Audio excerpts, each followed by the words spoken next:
જૂનાગઢમાં સરકારી નોકરી અપાવવાની લાલચે છેતરપિંડી થયા હોવાની ઘટના સામે આવી ત્યારે યુવાનને નોકરી અપાવવાની લાલચ આપી છેતરપિંડી આચરવામાં આવી હતી। ગાંધીનગર મનપામાં નોકરી અપાવવાની લાલચ અપાઈ હતી, જેમાં ભેંસાણના છોડવડી ગામનો યુવાન છેતરપિંડીનો ભોગ બન્યો। અમદાવાદ મ્યુનિસિપલ કોર્પોરેશનનો ડુપ્લિકેટ કોલ લેટર આપી 9.32 લાખ પડાવ્યા ત્યારે આ સમગ્ર મામલે સુરેન્દ્રનગરના વઢવાણના શખ્સ સામે ફરિયાદ નોંધાઈ છે।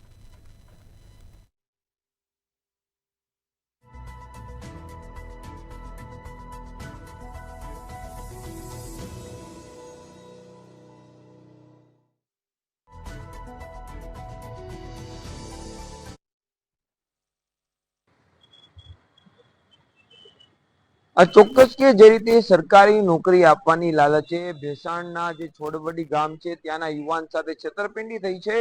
દિવસે ને દિવસે યુવાનો છે તે લાલચમાં આવી અને છેતરપિંડીનો ભોગ બનતા હોય છે, ત્યારે વધુ એક ઘટના સામે આવી છે। જુનાગઢ જિલ્લાનું જે ભેસાણ તાલુકાનું જે છોડવડી ગામ છે ત્યાં રહેતા ભાવિન રતિલાલ નામના જે યુવાન છે તેને એક ખાસ કરીને વઢવાણ ગામનો જે દેવેન્દ્ર હડિયાલ છે તે મળ્યો હતો 1 વર્ષ પહેલા, અને તેને સરકારી નોકરી અપાવવાની લાલચ આપી હતી। ખાસ કરીને ગાંધીનગરની અંદર મહાનગરપાલિકામાં તેને સરકારી નોકરી મળશે તેવી લાલચ આપી અને 1 વર્ષ દરમિયાન 9,32,000 જેટલી રકમ છે તે પડાવી લીધી ને અંતે છે તે આ જે ફરિયાદી છે ભાવિન તેને એક ડુપ્લિકેટ કોલ લેટર છે તે અમદાવાદ મહાનગરપાલિકાનો આપવામાં આવ્યો। આ યુવાન ત્યાં પહોંચ્યો અને આખું રિસર્ચ કર્યું ત્યારે ખબર પડી કે આ જે કોલ લેટર છે એ ડુપ્લિકેટ છે, તેને ખરેખર કોઈ નોકરી નથી મળી અને બાદમાં તેણે જુનાગઢ ભેસાણ પોલીસનો સંપર્ક કર્યો અને આખા મામલા પરથી પડદો ઉચકાવીને ખબર પડી કે જે કોલ લેટર હતું જે દેવેન્દ્ર હડિયાલ જે સુરેન્દ્રનગરના વઢવાણનો છે તેમના દ્વારા આપવામાં આવ્યું હતું તે ડુપ્લિકેટ કોલ લેટર છે